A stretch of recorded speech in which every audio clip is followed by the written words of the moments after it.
Le prix d'huile de palme varie du jour au jour sur le marché de la ville de Kisangani. Les bidons de 20 litres, qui revenaient à plus ou moins 17 000 francs il y a une semaine, se négocient aujourd'hui à 20 000, 23 000, voire 25 000 francs congolais.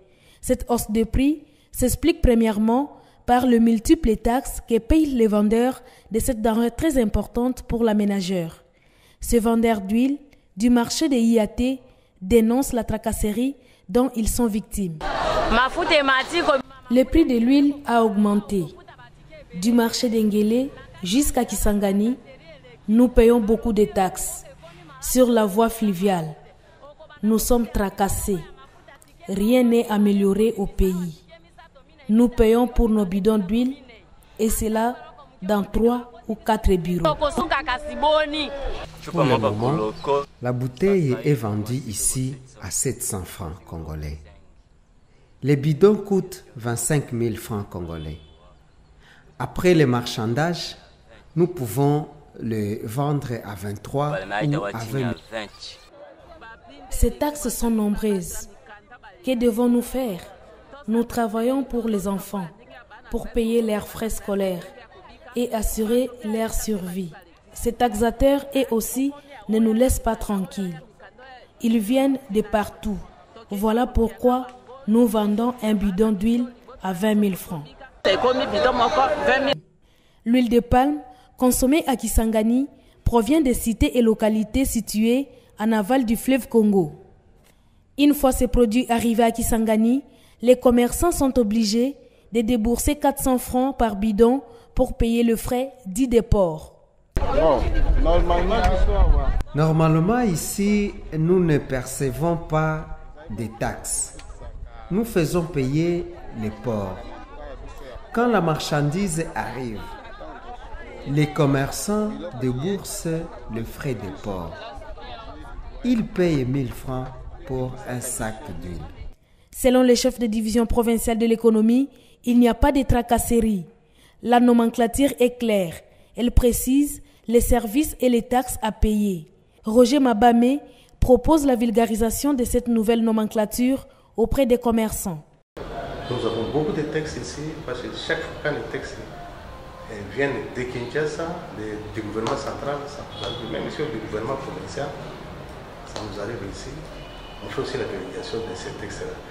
Et effectivement, les assujettis, beaucoup des assujettis sont ignorants, parce que ce n'est pas des quand on vend, on ne peut plus connaître et lire, on doit quand même lire pour que les affaires puissent avancer. L'huile de palme n'est pas consommée seulement par la ménagère. Elle intervient comme matière première pour la fabrication des savons. Avec 4 à 5 usines de fabrication locale de savons, la demande devient plus élevée que l'offre. Voilà ce qui explique, encore une fois, la hausse de prix de l'huile de palme sur le marché de la ville. Ces fabricants de savons, rencontrés sur le site de son usine, déplorent les quantités d'huile de palme qui quittent Kisangani pour les villes de Bunia et de Kampala en Ouganda. Les gens viennent de l'extérieur et achètent l'huile de palme à n'importe quel prix. Nous sommes habitués à acheter à 16 500 ou 17 000 francs congolais, pendant qu'eux achètent à 18 000. L'argent ne circule plus bien dans la ville. L'huile de palme ne devrait pas être rare si la production industrielle de la province était canalisée sur le marché de Kisangani, indique le chef de division provinciale de l'industrie. La grande partie de la production de la plantation et huilerie du Congo PHC, implantée à Lokutu, et celle de Bushira-Lomami oriental, BLO de Imbolo en territoire d'Isangui, est consommée sur le marché de Kinshasa. Vous comprenez que si nous disons que nous avons constaté qu'il y a eu baisse de production, c'est parce que nous nous sommes contentés de ce que nous produisons ici, de ce que nous achetons. Alors que la grande partie de cette production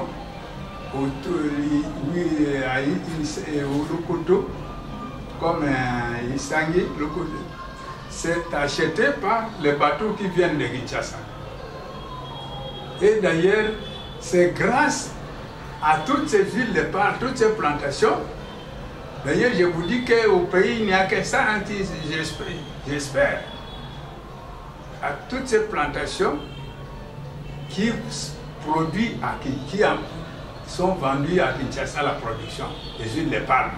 Pour satisfaire la demande toujours croissante, l'on devrait exploiter le palmeraie qui se trouve tout autour de la ville. D'autres plantations sont implantées entre 30 et 60 km sur la route Kisangani-Banalia. C'est le cas des plantations de PK34, de Belgica au PK62, celles des Zambeke et autres. Ces plantations et huileries exploitent des presses artisanales. Elles ne sont pas entretenues. Elles connaissent des problèmes qui ne favorisent pas une bonne production. Ingénieur Akachi, agronome en chef de la palmeraie du petit séminaire de Mandombe, parle de production de sa plantation. Alors la production, selon les statistiques, c'est 45 litres quand il s'agit de noix de première qualité. Première qualité, ce sont les noix de grosses noix qui se trouvent au-dessus des autres noix qui sont à l'intérieur.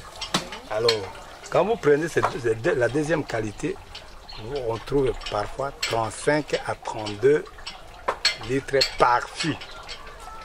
Alors, la production mensuelle dépend de la quantité de régime qu'on coupe par mois. Supposons le mois où on coupe 2 fois. 2 fois, première production, en régime, on arrive à 200, 300 régimes. Ça dépend des mois de production. C'est que pendant la saison, c'est que vous pouvez être la même chose que pendant la saison de pluie. L'huile de palme reste l'huile végétale la moins chère au monde, affirme le rapport annuel de la Division provinciale de l'agriculture, pêche et élevage. Jean-Pierre Lieye, chef de division, propose que les plantations existantes soient renouvelées et que les petits plantaires soient équipés. Pour ravitailler le marché de la ville de Kisangani en quantité importante d'huile de palme et autres produits agricoles, le gouvernement provincial doit donc limiter et préciser les taxes à payer et entretenir les routes de desserte agricole.